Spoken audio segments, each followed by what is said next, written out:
was murdered. He was murdered in the special housing unit of federal lockup in Manhattan. How do we know he was murdered? Oh, well, look into it, dude. We did a whole segment on it on my show. Nobody cared. I'm going to watch it after. You should.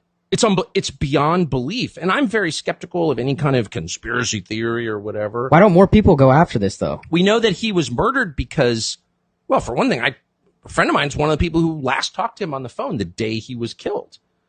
And he had a expectation of a bail hearing in 2 days. He thought he was getting out.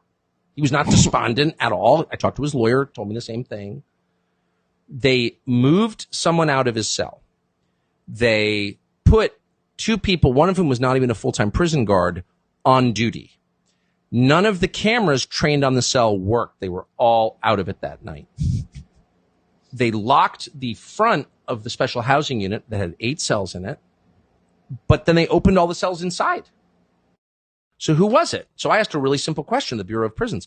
Who were the other? So there are 8 cells, 16 minus his cell because he was alone. So that means there are 14 other inmates there that night. What are their names? Where'd they go?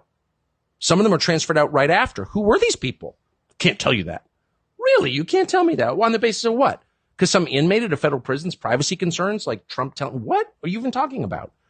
Meanwhile, the Attorney General of the United States under Trump, Bill Barr, issues a statement being like, no, it's totally. Bill Barr lied.